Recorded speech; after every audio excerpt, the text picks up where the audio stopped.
సంస్కృతి సంపద YouTube channel తరఫున అందరికీ స్వాగతం. శ్రీమద్ భగవద్గీత ఆధ్యాత్మిక రహస్యాలు అనే శీర్షికతో శ్రీ త్రినాథ్ గారు ధారావాహిక ప్రసంగం చేస్తున్నారు. వారి ధారావాహిక ప్రసంగంలో ఈరోజు 408వ ప్రసంగం చేస్తున్నారు. శ్రీ త్రినాథ్ గారికి స్వాగతం. నమస్కారం, గుడ్ మార్నింగ్ అండి. శ్రీమద్ భగవద్గీత ఆధ్యాత్మిక రహస్యాలు ఈ కార్యక్రమాన్ని వీక్షిస్తున్నటువంటి సోదర సోదరిమణులందరికీ హార్దిక స్వాగతం, సుస్వాగతం, నమస్సుమాంజలి. ధార్మికము ఆధ్యాత్మికము ఈ విషయాన్ని మనం గత 200 ఎపిసోడ్స్ సుమారుగా చర్చించుకుంటూ ఉన్నాం. ప్రారంభంలో ఈ ఎపిసోడ్లో మరొక ముఖ్యమైన విషయాన్ని మీ దృష్టికి తీసుకుని వస్తున్నానండి. భక్తి మార్గంలో ప్రతి ఒక్కరు ఎవరైతే భక్తి చేస్తున్నారో డివోషనల్ పాత్లో భగవంతుణ్ణి హే పతిత పావన అంటారు. హే పతిత పావన అంటారు, కానీ ప్రపంచంలో పతితులు పెరుగుతున్నారు, పావనుల సంఖ్య తగ్గుతుంది. ఒక్కసారి ఆలోచించండి, బుద్ధినేత్రాన్ని తెరుచుకొని ఆలోచించండి.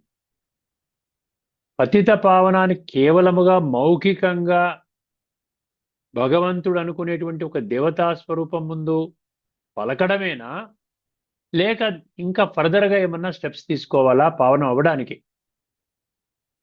ఇది ధార్మిక జగత్తులో కేవలం పలకడం మాత్రమే. ఎందువలన పావనంగా అవ్వటం లేదు, పతితుల సంఖ్య పెరుగుతోంది అంటే ప్రతి ఒక్కరూ కూడా ఈ మాట పలుకుతున్నారు, పతిత పావన అంటున్నారు, కానీ మేము పతితులము అన్న అన్ని కూడా సత్యాన్ని గుర్తించటం.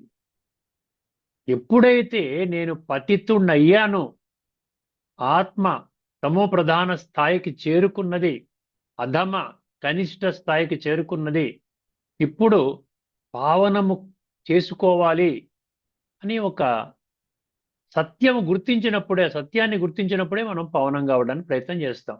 అందుకనే పావనం కావడానికి ఏం ప్రయత్నం చేయడం లేదు. ఏ పతిత పావన అంటాము, గంగా స్నానాలు చేస్తాం, పుష్కరాల్లో స్నానాలు చేస్తాం, కుంభమేళాల్లో స్నానాలు చేస్తాము, అదేవిధంగా ప్రవచనాల ద్వారా వింటున్నాము, పూజలు చేస్తున్నాము. ప్రతి పూజలో కూడా మనం పతిత పావన అనే పదం వాడుతున్నాము, లేకపోతే యానికానిచ పాపాని జన్మాంతర కృతానిచ అంటున్నాము. హే భగవంతుడా, మేము పతితులం అయిపోయాం, మేము కుళ్ళిపోయాము, మేము మూర్ఖులము, నువ్వు చాలా దైవీ గుణ సంపన్నుడివి, శాంతి సాగరుడివి, శక్తి సాగరుడివి, జ్ఞాన సాగరుడివి అన్ని మహిమలు చేస్తాము దేవతల ముందు. ఎందుకంటే మనకి గుర్తింపు లేదు. ఎప్పుడు కలియుగం యొక్క అంతిమ సమయంలో ప్రతి ఒక్కరూ కూడా పతితులయ్యారు అని పరమాత్మ గుర్తు చేస్తున్నాడు. అందుకనే ఆ పరమాత్మని గుర్తించిన వారు ఈ యొక్క వాస్తవిక సత్యాన్ని కూడా గుర్తిస్తున్నారు. అందుకనే వీళ్ళు ఏం చేస్తున్నారు, అమ్మమ్మ ఇప్పుడు భగవంతుడు చెప్పాడు కాబట్టి నేను పావనంగా అవ్వకపోయినట్లయితే నేను ఏదైతే స్వర్గ సుఖాలని అనుకుంటున్నానో ఇవన్నీ కూడా ఈ ఒక్క జన్మకి మాత్రమే పరిమితము. రేపు అతి త్వరలోనే ఈ భూమండలంపై స్థాపన కాబడేటువంటి సత్య త్రేతాయుగాలనబడి స్వర్గములో నేను అడుగు పెట్టలేను. ఇది తిరుగులేని, తిరస్కరించలేని సత్యము. అర్థమైందండి? సో ఎందుకంటే పతిత పావన అనవసరం పని లేదండి. ఈ కలియుగం యొక్క ఆఖరి సమయంలో ప్రతి ఒక్కరూ కూడా ఎవరు సంపూర్ణ పావనంగా అవ్వలేదు. కొంతమంది ఈ యొక్క సత్యాన్ని గ్రహించి అయ్యే ప్రక్రియలో పడ్డారు, ఒక మార్గంలో ప్రయాణం చేస్తూ ఉన్నారు. వారు కూడా పర్ఫెక్ట్ అయిపోయారని చెప్పడానికి లేదు. ఇది నిరంతరం అభ్యాసం అన్నమాట. అది భగవంతుడు మాత్రమే పతితుల్ని పావనంగా చేసే శక్తి ఉంటుంది, ఇంకెవ్వరికీ కూడా లేదండి. ఉండి ఉంటే ఈ పాటికి అందరూ కూడా పావనంగా అయిపోయేవాళ్ళు. గంగానదికే, ఆ యొక్క గంగానదిలో ఉన్నటువంటి నీటికే ఆ యొక్క పవిత్రత చేసే గుణం ఉన్నట్టయితే ఈ పాటికి కొన్ని కోటాను కోట్ల మంది మునిగారు, కుంభమేళాల్లో మునిగారు. అందరూ పావనం అయిపోతే, ప్రపంచం అంతా పావనంగా అయిపోతే దివ్యంగా ఉంటుంది కదండి. రోజు రోజుకి ఇంకా పతిత సంస్కారాలే పెరుగుతున్నాయి, మనుషులు పాడైపోతున్నారు, ప్రపంచం దిగజారుతుంది అని మళ్ళీ మనమే అంటున్నామంటే పతితులుగా ఇంకా పతితులుగా అవుతున్నారు తప్ప పావనంగా అవటము లేదు.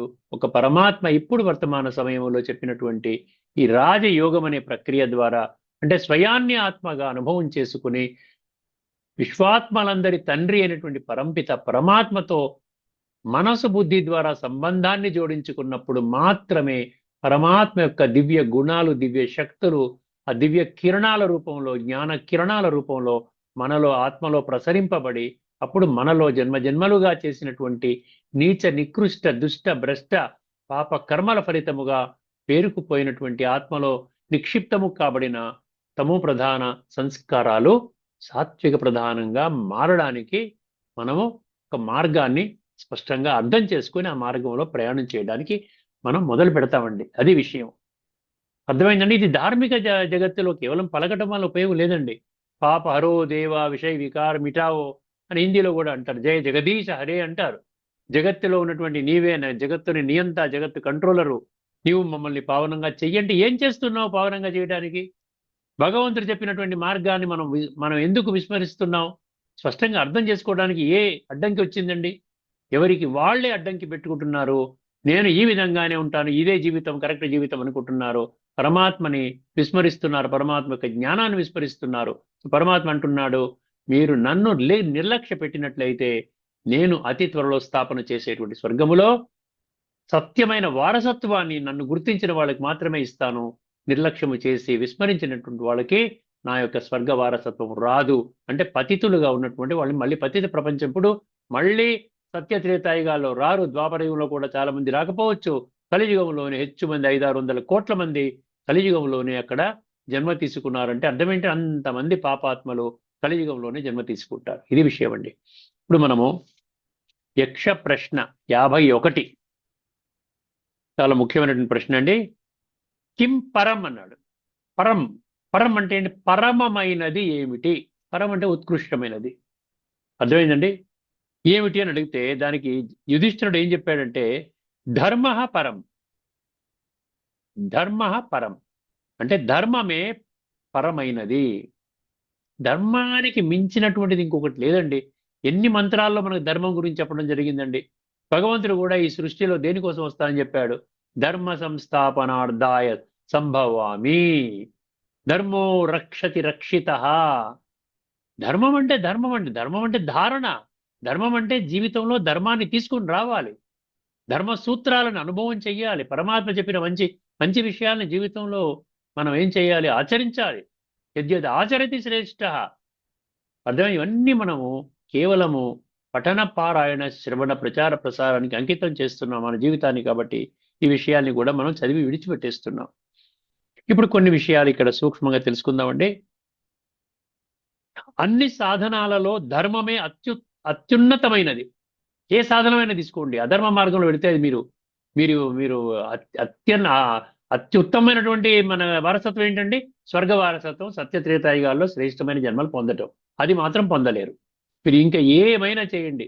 కొన్ని 100 కోట్లు పెట్టి పెద్ద పెద్ద యజ్ఞాలు, యాగాలు, జపాలు, తపాలు, నోములు, వ్రతాలు చేయండి. మీరు సత్యత్రేతాయుగాల్లో అడుగు పెట్టేటువంటి అధికారాన్ని కోల్పోతున్నారు. అందుకనే ఇప్పుడు ధర్మం అనేది అత్యున్నతమైనది. ధనము, బలము, జ్ఞానము, యశస్సు. ధనబలం అంటాం, అదేవిధంగా శారీరక బలం అంటాం, అదేవిధంగా శాస్త్రాల యొక్క పట్టుతో ఉందంటారు. అన్ని వేదాలు, ఉపనిషత్తులు, గీత, అన్ని మహాభారత, రామాయణం అన్నీ కూడా నేను ఈ విధంగా చెప్పగలుగుతాను. గంటల తరబడి ఉపన్యాసాలు ఇవ్వగలుగుతాను. అర్థమైంది? అది జ్ఞానబలము. జ్ఞానబలం అంటే ఆధ్యాత్మిక జ్ఞానం కాదండి, స్థూల జ్ఞానము, ధార్మిక జ్ఞానం యొక్క బలము. యశస్సు అంటే పేరు ప్రతిష్టలు, గౌరవాలు పొందాము, సత్కారాలు పొందాము, అందరి చేత చాలా మంచివాడిగా గుర్తింపు పొందుతున్నాము. ఇవన్నీ భగవంతుడు ఒక్క మాటలు ఏమంటున్నాడండి? ఇవన్నీ కూడా నశ్వరాలు అన్నాడు. నశ్వరము అంటే ఏంటంటే టెంపరరీ, ఒక్క జన్మకి మాత్రమే పరిమితి కాబడినటువంటి గుర్తింపులు.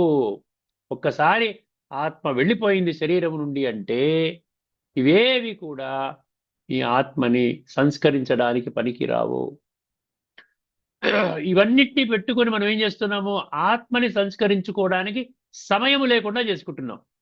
ఎందుకంటే వీటితో ఏదైతే ఒక్క జన్మకి మాత్రమే పరిమితము కాబడినటువంటి విషయాలు ఉన్నాయో వాటితోనే బిజీగా అయిపోయి మనకు కూడా తీసుకుని వెళ్ళే మన సంస్కారాలు ఏవైతే ఉన్నాయో దాని మీద మొత్తం ఫోకస్ ఉండవలసింది.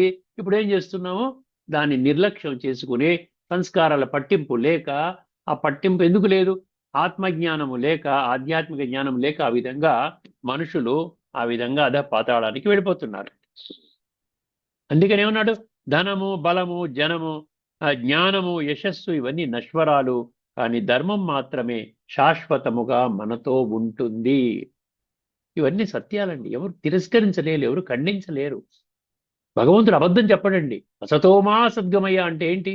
నేను సత్య మార్గంలో ఉన్నాను తండ్రి, నాకు సత్య మార్గాన్ని, నన్ను సత్య మార్గంలో పెట్టు, మంచి విషయాలు చెప్పు, నన్ను ధర్మ మార్గంలో నడిపించే బలం ఇవ్వు, శక్తి ఇవ్వు, అటువంటి జ్ఞానం ఇవ్వు. ఇవన్నీ మనం అడిగేవండి. దానికే సమాధానమే ఈ శ్రీమద్ భగవద్గీతని ఆధ్యాత్మిక దృష్టికోణంలో భగవంతుడు మనందరికీ మళ్ళీ చెప్తున్నాడు. ధర్మం అంటే ఏమిటండి? న్యాయము, సత్యము, కరుణ, అహింస, కర్తవ్యనిష్ట, ఆత్మ స్వభావానికి అనుగుణమైనటువంటి జీవనము. ఆత్మ యొక్క ఏమంటారు, ఆత్మని శుద్ధి చేసేటువంటి విధానం అన్నమాట. ఆత్మకి అనువైనటువంటి జీవనం అంటే ఏంటి? ఆత్మ స్వభావానికి అనువైనటువంటి అంటే ఆత్మని శుద్ధి చేయాలి. ఎందుకంటే ఆత్మ కుళ్ళిపోయింది. మనం శరీరాన్ని ప్రతిరోజు స్నానం పేరు మీద కడుక్కుంటున్నాం, కానీ ఆత్మని ఎప్పుడైనా కడిగామా? కడగలేదు. 2 యుగాల నుంచి కడగలేదు. అందుకనే నల్లగా బొగ్గులాగా అయిపోయింది. అందుకని ఆత్మ యొక్క ఆత్మశుద్ధి అనే దానికి ప్రాముఖ్యత భగవద్గీత కానివ్వండి, ఈ వేమన శ్లోకాలుగా ఇంకా చరిత్ర చాలా మీరు గూగుల్లో కొట్టండి. ఆత్మశుద్ధి కోసం భక్తి మార్గంలో ఏ విధంగా చెప్పడం జరిగిందంటే మీకు బోల్డ్ వస్తాయి విషయాలు. అర్థమైందండి? ఈ రోజున ఏ టూల్స్ ఉన్నాయండి, మనం ఎక్కడికి మనం అడగ ప్రతి దానికి కూడా ఆన్సర్ దొరుకుతుంది మనకి. అనుగుణమైనటువంటి జీవనం ఏంటన్నారు? న్యాయము, సత్యము, కరుణ, అహింస, కర్తవ్యనిష్ట, ఆత్మ స్వభావానికి అనుగుణమైన జీవనం. పరులకు హితము, స్వల్పమైన అహంకారం. పరులకు హితము చేయాలి, స్వల్పమైన అహంకారము కూడా లేకుండా చేయు కర్తవ్యము. అహంకారం పనికిరాదండి. అహంకారం అంటే ఏంటి? దేహాభిమానంలో కూరుకుపోయి ఉన్న మనిషి నేను చాలా గొప్పవాడిని అని చూపించుకుంటాడు. నా పెద్ద బంగళా ఉంది, నాకు ఇది ఉంది, పిల్లలు ఎక్కడో అమెరికాలో ఉన్నారు, చాలా కోట్లు సంపాదించుకుంటున్నారు, నాకు ఎన్నో ఫ్యాక్టరీలు ఉన్నాయి, ఎమ్మెల్యేలు, ఎంపీలు, ప్రధానమంత్రి వరకు నా కనెక్షన్స్ ఉన్నాయి, అన్ని పనులు టగటగ జరిగిపోతే ఇవన్నీ 100 కార్లు ఉన్నాయి, 100 ఇళ్ళు ఉన్నాయి, 100 ఫ్యాక్టరీలు ఉన్నాయి, 1,00,000 కోట్లు ఉన్నాయి. అయినా ఇవన్నీ కూడా మీకు సంస్కార పరివర్తనకి పనికి రాదు అన్న సంగతి గుర్తుపెట్టుకోండి. అందుకని ఏమంటున్నాడు ఇక్కడ? అహంకారం ఏది లేకుండా చేయు కర్తవ్యం. గీత గురించి ఏం చెప్పి, ధర్మ రక్షణకు జీవితం అంకితము చేయాలంట. ఇప్పుడు ఎందుకంటే భగవంతుడికి తెలుసును కాలచక్రం బయట ఉన్నాడు, కలియుగం యొక్క అంతిమ సమయం, ఆఖరి శ్వాస, ఒకటే ఒక జన్మ. ఈ పిల్లలకి ఇప్పుడు నేను చెప్పకపోతే నా పిల్లలు పాడైపోతారు, కాబట్టి నేనే ప్రత్యక్షంగా వచ్చి నా పిల్లలకి నేను శిక్షణ ఇస్తూ ఉన్నాను. ధర్మ రక్షణ చేయి, ధర్మో రక్షతి కాదు, ధర్మో రక్షతి రక్షిత అనుకోవడం కాదు, ధర్మ రక్షణకు జీవితము అంకితము చేయడము, పరమాత్మ ఆజ్ఞానుసారము నడుచుకోవడము, స్వధర్మములో స్థిరంగా ఉండడము. అర్థమైంది? స్వధర్మములో ఉండాలి. స్వధర్మం అంటే ఆత్మధర్మం. శ్రేయాన్ స్వధర్మే విగుణ పరధర్మాత్ స్వనుష్ఠితాత్ స్వధర్మే నిధనం శ్రేయ పరధర్మో భయావహ. పరధర్మం అంటే దేహధర్మము, స్వధర్మము అంటే ఆత్మధర్మము. ఆత్మధర్మములో ఉండడమే శ్రేయస్సు. ధర్మములో ఉంటూ మరణించినట్లయితే అంటే ఆత్మ ఆ విధంగా ఆత్మిక స్థితిలో ఉంటూ ఈ శరీరాన్ని విడిచిపెట్టే స్థితిలో ఉన్నట్లయితే అది చాలా శ్రేయస్సు. ఒకవేళ బై ఛాన్సు మీ దురదృష్టవశాత్తు మీరు కానీ దేహభ్రాంతిలో పడిపోయి శరీరాన్ని విడిచిపెట్టేటువంటి ఆ దుస్థితికి లోనయ్యారనుకోండి, మీ అంత దౌర్భాగ్యుడు, మీ అంత దురదృష్టవంతుడు ఇంకెవరూ ఉండరు ప్రపంచంలో అంటున్నాడు. ఎంత చక్కగా చెప్తున్నాడు చూసారా? 3వ అధ్యాయం 35. అందుకని అక్కడ ఏమన్నా స్వధర్మములో ఉండండి, ఆత్మధర్మములో ఉండండి అని చెప్తున్నాడు. ఇంకొకటి ఏమన్నాడు ఇక్కడ? 2:47. మీరు ఇందాక చెప్పింది అంటే ఏంటంటే శ్రేయాన్ స్వధర్మే 3వ అధ్యాయంలోని 35వ శ్లోకం. ఇప్పుడు 2వ అధ్యాయంలోని 47వ శ్లోకం పరిశీలించండి. చాలా ఫేమస్ శ్లోకం అది. కర్మణ్యేవ అధికారస్తే మా ఫలేషు కదాచన మా కర్మఫల హేతుర్భూ మాతే సంగోస్త్వ కర్మణి. అక్కడ ఏమంటున్నాడు? కర్మ చేయటమే నీ అధికారము. కర్మలు మానకూడదు. కర్మ సన్యాసాన్ని ప్రోత్సహించటం లేదు భగవంతుడు. కర్మ సన్యాసాన్ని ఖండిస్తున్నాడు. కర్మ చెయ్యండి, కర్మ ఫలితాన్ని మీరు ఆ విధంగా త్యాగం చెయ్యండి, కర్మ ఫలితాన్ని ఆధారంగా పెట్టుకొని కర్మలు చెయ్యకండి అంటున్నాడు. అది 2వ అధ్యాయంలోని. అప్పుడు ఏమవుతుందంటే మీకు ధర్మ మార్గంలో నడవడానికి ఎటువంటి ఆటంకాలు ఉండవండి. ధర్మ మార్గంలో నడవ మంచి ఖచ్చితంగా, ఎందుకంటే ఫలితంతో మీకు సంబంధం లేదు కదా. భగవంతుడి స్వాహ ఈశ్వరార్పణం అయిపోయింది. జరిగిన ఆనందమే, జరగకపోయిన ఆనందమే, ఫెయిల్ అయిన ఆనందమే, పాస్ అయిన ఆనందమే, ఏ విధంగా జరిగినా నాకు సంబంధం లేదు. భగవంతుడు అంటున్నాడు, కర్మ యోగిగా అయ్యి ప్రతి కర్మ చేసే ముందర స్వయాన్ని ఆత్మగా భావించి తండ్రి పరమాత్మగా ఆ విధంగా అర్థం చేసుకుని పరమాత్మ యొక్క స్మృతిలో కర్మ చేశారంటే అది ఫెయిల్ అయినా దానికి బాధ్యత పరమాత్మది, మీకు ఎటువంటి సంబంధం లేదు. మీరు ధర్మంలో నడవండి అంతే అన్నాడు. తర్వాత 4వ అధ్యాయంలోని 7, 8 మీకు చెప్పాను కదా, ఎప్పుడు ఫేమస్ గా చెప్తూ ఉంటాను. భగవంతుడు ధర్మస్థాపన కొరకే ఈ సృష్టి మీద రావటము జరిగింది. యదా యదా హి ధర్మస్య, అది చదువుకోండి 4వ అధ్యాయంలోని 7 మరియు 8. అందుకని ధర్మం అంటే ఏంటంటే ఆత్మ స్వభావము. ఆత్మ ధర్మం అంటే ఏంటి? ఆత్మలో ఉన్న గుణాల అనుభూతి, ఆత్మలో భగవంతుడు నిక్షిప్తము చేసిన శక్తుల అనుభూతి, ఆ యొక్క పవిత్రమైన సంస్కారాలు ఆ దివ్యత్వాన్ని, తేజస్సుని మనకు ప్రకటిస్తుంది. అటువంటి అనుభూతి చేయడం అనమాట ఆత్మధర్మములో ఉండడం అంటే. శాంతి, పవిత్రత, ప్రేమ, ఆనందము, ఇవన్నీ కూడా దీని ఏమన్నాడు? పరమ ధర్మము అన్నాడు. దీన్ని భగవంతుడు ఏమంటున్నాడు? ఒకటే మాట ప్రకారం ఏమంటున్నాడు? శ్రీమతాన్ని ఫాలో చెయ్యండి, శ్రీమతాన్ని జీవితంలో ఆచరించండి. శ్రీమత్ భగవద్ గీత. శ్రీమతము కాకపోతే అది మనమతం అవుతుంది, ఇతరుల మతం అయితే పరమతం అవుతుంది, లేకపోతే ఎక్కడో జనాలందరూ చెప్పారంటే అది జనమతం అవుతుంది, కానీ శ్రీమతము కాదు. అందుకని శ్రీమతం ప్రకారం నడవడమే పరమ ధర్మము అన్నాడు. ఇంకొక విషయం, ధర్మమే పరమైనది, మిగిలినవన్నీ కూడా ఉపాధులు. మిగిలినవన్నీ ఉపాధులు అంట. ఉపాధులు అంటే ఏంటి? అది కూడా చెప్పాడు ఇక్కడ. ఉపాధులు అంటే బాహ్యంగా మనం దొరికే గుర్తులు. అర్థమైందా? నేను బ్రాహ్మణుణ్ణి, పిలక బ్రాహ్మణుడిని, జంధ్యం పెట్టుకుంటే బ్రాహ్మణుడు అంటారు. అదేవిధంగా మనకున్న హోదాలు, నేను ఎమ్మెల్యే గారి తాలూకు, మినిస్టర్ గారి తాలూకు, లేకపోతే నాకు పెద్ద ఫ్యాక్టరీ ఉంది, లేకపోతే పెద్ద పదవి ఉంది, పెద్ద ధనం ఉంది, పెద్ద పెద్ద భవనాలు ఉన్నాయి, ఇవన్నీ కూడా ఉపాధులు అంటున్నాడు. ఇవన్నీ కూడా శాశ్వతమైనటువంటి ఈ యొక్క లేబుల్స్ అన్నమాట మనకి. అందుకని ఏం చెప్తున్నాడు ఇక్కడ? శాశ్వతము కానీ తాత్కాలికంగా మనకు వచ్చి మళ్ళీ వెళ్ళిపోయే గుర్తింపులు, ఇవన్నీ అశాశ్వతము, నశ్వరము అంటాడు. ఆధ్యాత్మికంగా నశ్వరము అన్న పదం వాడతాడు. అంటే ఏంటి? టెంపరీ, ఒక్క జన్మకి మాత్రమే పరిమితము కాబడే ఇవన్నీ కీర్తి ప్రతిష్టలు, ఇవన్నీ గుర్తింపులు, హోదాలు, ధనము, పెద్ద పెద్ద సంబంధాలు, ఇవన్నీ కూడా ఒక్క జన్మకి మాత్రమే పరిమితము. ఉదాహరణ ఏమంటున్నాడు ఇక్కడ? ధనవంతుడు, పేదవాడు.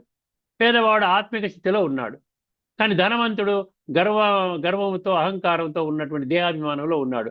చనిపోయేటప్పుడు ఇద్దరు కూడా చనిపోతారు కదా. అప్పుడు ఎవడు ఉన్నతమైన స్థానానికి వెళ్తాడు? పేదవాడు ఉన్నత స్థానానికి వెళ్తాడు. ధనవంతుడు మళ్ళీ పేదవాడి రోజులకు వచ్చేస్తాడు. అందుకనే మన భక్తి మార్గంలో కూడా ఏం చెప్తారు? ఓడలు బళ్ళు అవుతాయి, బళ్ళు ఓడలు అవుతాయి. పూలు అమ్ముకునేవాడు కట్టెలు అమ్ముకుంటాడు, కట్టెలు అమ్ముకునేవాడు పూలు అమ్ముకుంటాడు. అర్థమైంది? ఇదంతా దేని గురించి అండి? ఇదంతా ఇదే అనమాట. రాజు పేద, పేద రాజు. తర్వాత ఏం చెప్పాడు ఇక్కడ? రాజు భృత్యుడు అన్నాడు. అర్థమైంది? అదే గురువు శిష్యుడు. అంటే ఏంటంటే 2 రకాల, హైయెస్ట్, లోయెస్ట్, ఆ స్టేజ్కి చేరుకుంటారు. డాక్టరు, ఇంజనీరు, అధికారి, స్త్రీ, పురుషుడు, శరీరానికి చెందిన వయస్సు, జాతి, వర్ణము, కులము, ఇవన్నీ ఆత్మస్వరూపానికి శాశ్వతమైనవి కావు. ఆత్మస్వరూపంలో ఉండడానికి నా వయసు ఇంత, నా హోదా ఇంత, స్త్రీని, పురుషుణ్ణి, ఉన్నవాణ్ణి, లేనివాణ్ణి, ఈ విధంగా అందగాడిని, ఇవన్నీ పనికిరావు ఆత్మస్వరూపం. అందుకే ఇవన్నీ ఉపాధులు, తాత్కాలిక హోదాలు, అంటుకున్న గుర్తులు అంట. ఒక జన్మ కోసం అంటుకున్న గుర్తులు మాత్రమే. ఇదండి ఈ యక్ష ప్రశ్న. కిం పరం అంటే యుధిష్ఠిరుడు ఏం చెప్పారు? ధర్మ పరం, ధర్మమే పరమైనది. ఇప్పుడు మనం ఒక ఉపనిషత్తుల మహామంత్రాన్ని తీసుకోబోతున్నామండి. ఇది మంచి మహామంత్రము, చాలా శ్రద్ధగా వినండి. శ్వేతాశ్వతర ఉపనిషత్తు అండి. ఇది రాసుకునే వాళ్ళు రాసుకోవచ్చు. 6.9 ఈ మంత్రము శ్వేతాశ్వతర ఉపనిషత్తు 6.9. ఇందులో పరమేశ్వరుని యొక్క మహిమ ఉందండి. మనం భగవద్గీత చూసినట్లయితే భగవంతుడు ఒక్కడే, ఎక్కడ డౌటే అక్కర్లేదు. మీరు నమ్మినా పర్వాలేదు, నమ్మకపోయినా పర్వాలేదు. మీ విశ్వాసంతో, భగవంతుడి సత్యంతో ఆ సత్యాన్ని మీరు మార్చలేరు. మీరేమైనా అవిశ్వాస తీర్మానం మేము పాస్ చేస్తున్నామంటే చేసుకోవచ్చు, పర్వాలేదు. అర్థమైందండి? భగవాను వాచ అన్నాడు కదా, భగవంతుడు వాచ. అక్కడ ఈశ్వర, పరమేశ్వర, మహేశ్వర, యోగేశ్వర అన్న పదాలు వాడటం జరిగింది. ఇక్కడ పరమేశ్వర, యోగేశ్వర, ఈశ్వర అంటే గుర్తుపెట్టుకోండి, నిరాకార తత్వము. ఈశ్వరుడు నిరాకారుడు, పరమేశ్వరుడు నిరాకారుడు, యోగేశ్వరుడు నిరాకారుడు, అర్థమైంది? మహేశ్వరుడు నిరాకారుడు. అర్థమైంది? ఈశ్వరుణ్ణి శివ అంటారు. శివ అంటే కళ్యాణకారి. మంగళకారి, శుభకారి. అందుకని శివలింగము అంటారు, శివాలయము అంటారు, శివరాత్రి అంటారు. అర్థమైందండి? శివాలయం అంటే ఏదన్నా ఊళ్ళో శివాలయం లేకుండా ఉందా చెప్పండి? ప్రతి గ్రామంలో ఏ గుడి ఉన్నా లేకపోయినా శివాలయం ఉంటుంది. అర్థమైంది? ఎవరైనా అడ్రస్ అడిగారు అనుకోండి, అలా తిన్నగా వెళ్ళండి, అక్కడ ఒక శివాలయం కనబడుతుంది, అక్కడి నుంచి రైట్కి తిరగండి, లెఫ్ట్కి తిరగండి అని అడ్రస్ చెప్తాడు. అర్థమైంది? శివ అంటే దాని యొక్క అర్థం ఏమిటి? కళ్యాణకారి, మంచి చేయువాడు. భగవంతుణ్ణి ఈశ్వరుడు శివుడు. అందుకనే ఆ విధం మన తర్వాత శివరాత్రి గురించి మిగతా విషయాలు మనం తెలుసుకుందాం. ఇప్పుడు మనము ఇక్కడ ఏం చెప్తున్నాడు? పరమేశ్వరుడి యొక్క మహిమ గురించి ఏం చెప్తున్నాడు? చాలా జాగ్రత్తగా వినండి. 4 పంక్తులు ఉన్నాయండి కఠోపనిషత్తులో. కఠోపనిషత్తు కాదు, సారీ, శ్వేతాశ్వతర ఉపనిషత్తులో 4 పంక్తులు ఉన్నాయి. ఒక్కసారి ఒక్కొక్క పంక్తి మీకు అర్థం చేయించి ప్రయత్నం చేస్తాను, తర్వాత సమ్మరైజ్ చేద్దాము. మంత్రం 6.9 అండి. తం ఈశ్వరాణం పరమం మహేశ్వరం తం దేవతానాం పరం చ దైవతం పతిం పతీనాం పరం పార్థివానాం మాయం తు ప్రకృతిం విద్యాన్ మహేశ్వరం. ఇది 4 పంక్తులు చదివేశానండి. మీరు శ్వేతాశ్వరత పరిషత్తు 6.9 అని కొడితే మీకు ప్రతి AI టూల్స్ లో మీకు వచ్చేస్తుంది. ఇప్పుడు మొదటి పంక్తి, తమ ఈశ్వరాణం పరమం మహేశ్వరం అన్నాడు. ఈ రోజున ఏమంటున్నారు? ఈశ్వరం అహం అని, నేనే ఈశ్వరుణ్ణి అంటాడు. ప్రతి ఒక్కడు కూడా ఏమంటాడు? భగవంతుడు ప్రతి ఒక్కరిలో ఉన్నాడు అంటారు. ఈశ్వరుడు ప్రతి ఒక్కరిలో నివసిస్తున్నాడు అంటారు. అలా నివసిస్తే ఇలా ప్రతి ఒక్కరిలో భగవంతుడు ఉన్నాడే అనుకుందాం అనుకోండి. ఈశ్వరుడు ఉన్నాడు ప్రతి ఒక్కరిలో ఉన్నప్పుడు ఆ ఈశ్వరుడు లోన ఉండి మన సన్మార్గంలో నడిపించాలా, ధర్మ మార్గంలో నడిపించాలా? భగవంతుడి సృష్టి మీద వచ్చిందే ధర్మ సంస్థాపనాయ సంభవామి. అలాంటప్పుడు మనలోనే ఈశ్వరుడు కూర్చుంటే మనం చక్కగా ధర్మ మార్గంలో నడిపించాలి. అర్థమైందండి? నడిపించడం లేదు అంటే ఉండి ప్రయోజనం ఏమిటి? అందుకనే భగవంతుని మనము ఆ విధంగా అవమానపరచకండి. భగవంతుడు ఈశ్వరుడు మనలో లేడు, కానీ భగవంతుని గుర్తించేటువంటి ఒక పరమశక్తి, ఆత్మశక్తి, దివ్య జ్యోతి స్వరూపము. ఏ విధముగా పరంజ్యోతి స్వరూపం, పరమాత్మ జ్యోతి స్వరూపుడో, నిరాకారుడో ఈ భౌతిక 2 కనుబొమ్మ చక్షువుల ద్వారా మనం చూడలేమో, అదేవిధంగా ఆత్మని కూడా చూడలేము. ఎప్పుడైతే ఆత్మ యొక్క ఉనికిని, ఆత్మ యొక్క అస్తిత్వాన్ని మనం గుర్తించి అనుభవం చేస్తామో, ఆ యొక్క మాధ్యమము ద్వారా పరమాత్మ లభిస్తాడు. పరమాత్మ యొక్క ఉనికిని కనిపెట్టవలసిన బాధ్యత ఆత్మ మీద ఉన్నది, అంటే నా మీద ఉన్నది. నేను ఆత్మని కదా. అర్థం చేసుకోండి ఈ విషయాన్ని. ఇది తిరుగులేని, తిరస్కరించలేని సత్యాలు. అందుకనే చూసారా, ఇవన్నీ ఇంత ఎవరు పట్టించుకోరు కాబట్టి భగవంతుడు ఏమన్నాడు 7వ అధ్యాయం 3వ శ్లోకంలో? కొద్ది మంది మాత్రమే నన్ను తెలుసుకుంటారు. కోటో మీ కోయి అంటాడు, కోయి మేబీ కోయి అంటాడు. ఇక్కడ అందరు ఈశ్వరులు అంటే ఇక్కడ అందుకని ఏమన్నాడు? అన్ని ఈశ్వరుల కన్నా ఉన్నతుడైన పరమేశ్వరుడు. పరమేశ్వరుడు ఎందుకన్నాడు? పరం అంటే అందరూ ఈశ్వరులు అనుకోండి, అయినా నేను వేరే, నేను పరమేశ్వరుణ్ణి. మిగతా వాళ్ళందరూ కూడా ఈ జననమరణ చక్రంలోకి వస్తారు. సత్యత్రేత ద్వాపర కలిగినటువంటి కాలచక్రంలో, ఈ సృష్టి చక్రంలో పరిభ్రమిస్తారు, శరీర వస్త్రాలు మార్చుకుంటూ. అర్థమైందండి? క్షేత్రజ్ఞ విభాగ యోగంలో క్షేత్రం అంటే పొలము, ఇవన్నీ మార్చుకుంటూ వస్త్రం అన్నాడు 2వ అధ్యాయం 22వ వాసాంసి జీర్ణాన్ని. ఈ వస్త్రాలు ఇవన్నీ మార్చుకుంటూ పరిభ్రమిస్తూ ఉంటాను. నాయన నేను రాను కాబట్టి నేను పరం ఆత్మ అన్నాం, పరం ఈశ్వర అన్నాం. అందుకని ఏమన్నాడు? ఆయన ఈ సర్వ ఈశ్వరుల కన్నా ఉన్నతుడైన పరమేశ్వరుడు ఆయనే. అంటే పాలకులకు పాలకుడు. ఎంతో మంది పాలకులు ఉన్నారు కదా, ముఖ్యమంత్రులు పాలకులు, ప్రధానమంత్రులు పాలకులు, ప్రెసిడెంట్లు, అధ్యక్షులు, ఈ లోపల సర్పంచులు, అందరూ పాలకులే. పాలకులకు పాలకుడు, సూపర్ పాలకుడు. ఈయన కంటే గొప్పగా పాలించేవాడు ఇంకెవరు లేరు. విశ్వాన్ని పాలించేటువంటి వాడు అన్నమాట పాలకుడు. అధిపతులకు అధిపతి, లోకాల ఈశ్వరుల కన్నా ఉన్నతుడైన పరమేశ్వరుడు ఒక్కరే. భగవంతుడు ఒక్కరే అన్న సత్యాన్ని చాలా సులభంగా గుర్తించవచ్చండి. ఎప్పుడైతే ఈ సులభంగా ఇది గుర్తించారనుకోండి, మిగతావన్నీ కూడా మీరు ఆచరణలో తీసుకొని వస్తారు. రెండవ పంక్తి ఏంటంటే తం దేవతానాం పరం చ దైవతం అన్నాడు. అంటే ఏంటి మీనింగ్ ఏంటి? దేవతలందరికీ పరమ దేవుడు భగవంతుడు ఒక్కడే. దేవతలకి కూడా భగవంతుడున్నాడు, కానీ భగవంతుడు లేడు. అర్థమైందండి? భగవంతుడికి ఇంకొక భగవంతుడు లేడు. దేవతలకి భగవంతుడు ఉన్నాడు. దేవతలు పుట్టించినటువంటి తల్లిదండ్రులు ఉన్నారు. దేవతలకు శిక్షణిచ్చే గురువులు ఉన్నారు. కానీ దేవతలకి ఇంకొక భగవంతుడు లేడు. అందుకనే పరం అన్న పదము అక్కడ వచ్చింది. దేవతలందరికీ పరమదేవుడు ఆ ఈశ్వరుడు ఒక్కడే. దేవతలు కూడా ఆయనకే అధీనులు. వారు పరములు కాదు, వారి మూలాధారము ఆ పరమాత్మ. దేవతలందరి 33 కోట్ల దేవీ దేవతల మూలాధారము ఆ పరమాత్మ ఒక్కడే. మూడవ పంక్తి, పతిం పతీనాం పరం పార్థివానాం అన్నాడు. పతిం పతీనాం పరం పార్థివానాం అంటే అర్థం ఏంటి? యజమానులకు యజమాని, యజమానులకు యజమాని, రాజులకు రాజు, భౌతిక పాలకుల కన్నా ఉన్నతాధిపతి ఆయనే. అంటే రాజులు, చక్రవర్తులు, లోకపాలకులందరికీ నిజమైన అధిపతి పరమేశ్వరుడు. అందరూ పతులు, పతులకే పతి. అర్థమైందండి? ఆ విధంగా భగవంతుడు ఒక్కరే పరమేశ్వరుడు. అంటే పరమేశ్వరుడు గొప్పతనం ఉందండి ఈ యొక్క ఉపనిషత్తు, శ్వేతాశ్వతర ఉపనిషత్తు 6.9లో ఆఖరి మహావాక్యము, మాయం మాయంతు ప్రకృతిం విద్యాన్ మహేశ్వరం అన్నాడు. అర్థమైంది? ఒక్కసారి దాన్ని కూడా వినేద్దాం. మాయ అనేది ప్రకృతి. ఈ మాయ అనేది ప్రకృతి. మాయ అంటే పంచవికారాలు, మాయ అంటే దైహికం. ఈ రక్తము, చర్మము, మాంసము, ఈ యొక్క ఏమంటారు ఎముకలతో కూడినటువంటి ఒక అస్థి పంజరము, దానిలో ప్రాణం పోసాడు. ప్రాణం అంటే ఆత్మ.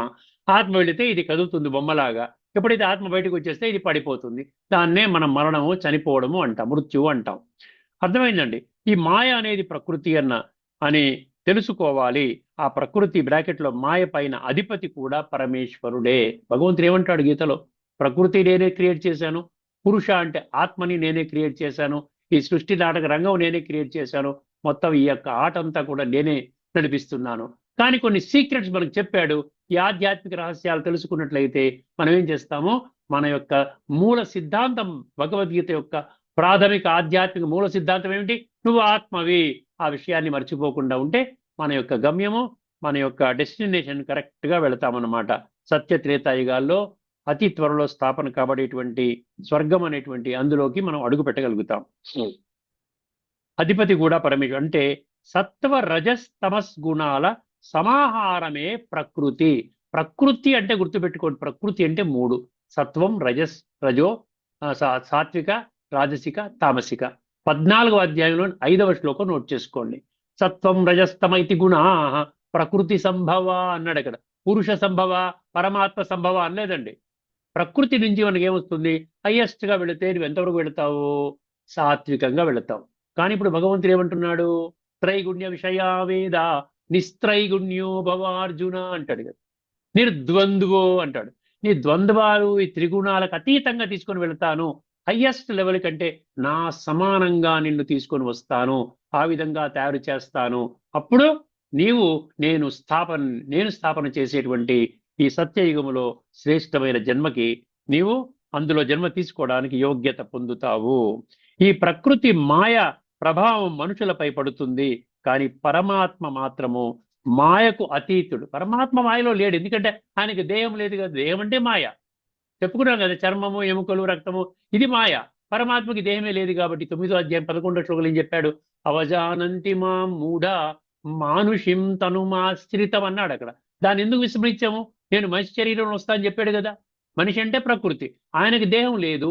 మనందరికీ కూడా జ్ఞానం చెప్పాలి అంటే ఆయన ఏమన్నాడు? ఒక సాధారణ వృద్ధ మానవ శరీరంలో వచ్చి నేను ఇచ్చేటువంటి సందేశం ఏదైతే ఉందో, ఈ కలియుగం యొక్క అంతిమ సందేశము, ఈ ధర్మ సంస్థాపన కొరకు మీరందరూ ఏం చెయ్యాలి అన్న సందేశము నేను ఆ విధంగా నేను ఇస్తాను. అది ఆ విధంగా ఒక మనిషి ద్వారా ఇస్తాను అన్నాడు. అర్థమైందండి? సో ఆ ప్రకృతి పైన అధిపతి కూడా పరమేశ్వరుడే. సత్వ రజస్ తమస్ గుణాల సమాహారమే ప్రకృతి.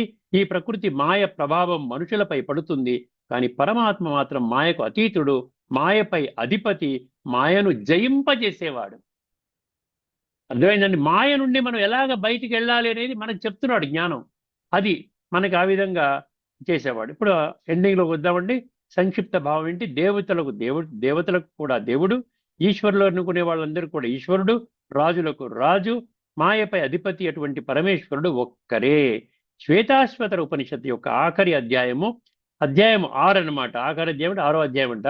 ఆ ఉపనిషత్తులో పరమాత్మ స్వరూపం అత్యంత శ్రేష్టంగా, అత్యంత స్పష్టంగా వివరించబడుతుంది. ఇంకొన్ని మంత్రాలు మనం తీసుకుందాం రాబోయేటువంటి ఎపిసోడ్స్ లో. ఈ మంత్రం ముఖ్యంగా 3 విషయాలను ప్రకటిస్తుంది. 3 విషయాలను ప్రకటిస్తుందండి ఈ మంత్రం. ఏమిటండి ఆ 3 విషయాలు? సమస్త మానవ సృష్టికి భగవంతుడు ఒక్కరే. సమస్త మానవ సృష్టికి భగవంతుడు ఒక్కరే. అని మొదటి ప్రకటన గుర్తుపెట్టుకోండి, చాలా ఇంపార్టెంట్ అండి. ఆయనకు ఎవరు సమానులు లేరు. రెండవది, ఆయన మాయకు కూడా అధిపతి. భగవంతుడు ఒక్కరే, ఆయనకి సమానులు ఎవరూ లేరు, అంటే రెండవ శక్తి లేదు. అదేవిధంగా ఆయన మాయకు కూడా అధిపతి. ఈ మంత్రం వేదాలలో ఉన్న ఏకేశ్వర తత్వమును అత్యంత స్పష్టంగా ప్రతిపాదిస్తుంది. దేవతలందరికీ పరమ దైవము ఆయనే, ఈశ్వరులకు ఈశ్వరుడు ఆయనే, రాజులకు రాజు అని చెప్పుకున్నాం మనం. ఇక్కడ మరొక విషయం చెప్పాలి. దేవతలకు దేవుడు అంటే ఏమిటి? ఒక విషయం ఉపనిషత్ ఇక్కడ ముఖ్యమైన భేదాన్ని చూపిస్తుంది. దేవతలు అంటే సుగుణ సంపన్నమైన దివ్య జ్ఞానులు. పరమేశ్వరుడు దేవతలకు మూలాధారము. దేవతలు ధర్మస్వరూపులు. ప్రకృతి పరిధిలో జన్మ మరణ చక్రములో భాగము. అంటే దేవతలు కూడా ఇందులో వస్తారు, చక్రంలోకి వస్తారు. వాడు సత్యత్రేతాగా ఉన్నప్పుడు వాళ్ళని దేవతలు అంటాం, తర్వాత ద్వాపర యుగంలో వాళ్ళని మనుషులు అంటాం, తర్వాత కలియుగంలో వచ్చినప్పుడు వాళ్ళని మనము అసురులుగా గీత ప్రకటించింది. అందుకని దేవతలు కూడా మనము చక్రములో బంధింపబడ్డారు కాబట్టి వాళ్ళు భగవంతుడు కాదు. అయితే పరమాత్మ అజన్మ, అమరుడు, కర్మబంధనాలకు అతీతుడు, ప్రకృతి త్రిగుణాలకు అతీతుడు. అందుకే మంత్రం ఇలా అంటుంది, తం దేవతానాం పరం చ దైవతం. ఏమంటే దేవతల కన్నా ఉన్నతుడైన దేవుడే ఆయన. మాయ అంటే ఏమిటి? మంత్రంలోని కీలక వాక్యం అంట, మాయాతు ప్రకృతి విద్యాత్. దీనికి అర్థము మాయ అంటే ఏమిటి? ప్రకృతి, మూడు గుణాల సమాహారము. సత్వ రజస్ తమస్ ఈ మాయ ప్రభావం వల్లే శరీరాభిమానం అంటే నేను, నాది అన్నటువంటి భావం తెలియకపోవటము, కోపము, కామ, క్రోధ, లోభము, అహంకారాలు పునర్జన్మ చక్రంలోకి వస్తారు, మాయకు లోనవుతారు, తనని శరీరం అని భావించుకుంటారు, వికారాలకు బానిసలవుతారు, కర్మబంధనాల్లో చిక్కుకుంటారు. కానీ పరమాత్మ మాత్రము మాయకు అతీతుడు, మాయపై అధిపతి, మాయను భగ్నం చేసే శక్తి. ఆఖరిగా మహావాక్యం అండి, ఈ మంత్రము పరమేశ్వరుని గురించి చెప్పేది. ఆయనకు సాటి లేరు, ఆయనకు అధిపతి లేరు, ఆయనను ఎవరు సృష్టించలేదు, ఆయన కారణకారుణుడు, ఆయన కారణుడు ఆయనే. లోకాల కర్త, ధర్మాధిపతి, కాలాధిపతి, మాయాధిపతి, ఈశ్వరులు, దేవతలు, మనుషులు, పంచభూతాలు ఇవన్నీ ఆయన అధీనములోనే ఉన్నాయి. ఒక్క గీతలో ఒక్క శ్లోకం చెప్పి ముగిస్తున్నానండి. అది 7వ అధ్యాయంలోని 14వ శ్లోకము, 9వ అధ్యాయంలోని 10వ శ్లోకం, 2 శ్లోకాలు చెప్తాను. దైవీహేష గుణమయీ మమ మాయా దురత్యయ మామేవయే ప్రపద్యంతే మాయామేతాం తరంతి తే. ఎప్పుడైతే ఈ గుర్తించారో, ఈ మాయను నేనే సృష్టించాను గుర్తించినప్పుడు, మీరు నన్ను కానీ ఆ విధంగా రాజయోగ ప్రక్రియ ద్వారా కనెక్ట్ అయినట్లయితే మాయ మీద ఏ విధంగా మన విజయాన్ని పొందాలో అది మీకు అర్థమవుతుంది అని ఆ శ్లోకం 7:14. 9వ అధ్యాయంలోని 10వ శ్లోకం ఏం చెప్పింది? మయాధ్యక్షేణ ప్రకృతి సూయతే సచరాచరం హేతు నానేన కౌంతే జగద్విపరివర్తతే. నా యొక్క అధ్యక్షతన ఈ ప్రకృతి సృష్టించబడింది, నా యొక్క అధ్యక్షతన ఈ విధంగా సృష్టి తిరుగుతుంది, పరిభ్రమిస్తూ ఉంది. కాబట్టి నాతో కనెక్ట్ అయినట్లయితే మీరు ఈ విధముగా నేను నిర్దేశించినటువంటి మార్గములో ప్రయాణించి మీరు సర్వాంగ సుందరమైనటువంటి జీవితాలను పొందుతారు. అర్థమైందండి? ఇక్కడితో నేను ఈ యొక్క చర్చని ముగిస్తున్నాను. తదుపరి ఎపిసోడ్లో మనం ఒక అద్భుతమైనటువంటి గీతా శ్లోకాన్ని తీసుకుంటాము. అదేవిధంగా 52వ యక్ష ప్రశ్నను కూడా మనం తీసుకోబోతున్నాము. ధార్మికము, ఆధ్యాత్మిక మీద మరొక ముఖ్యమైన విషయాన్ని మీ దృష్టి తీసుకుని వస్తాను. అంతవరకు సెలవండి. అందరికీ నమస్కారము. లోకా సమస్తా సుఖినో భవంతు. ఓం శాంతి.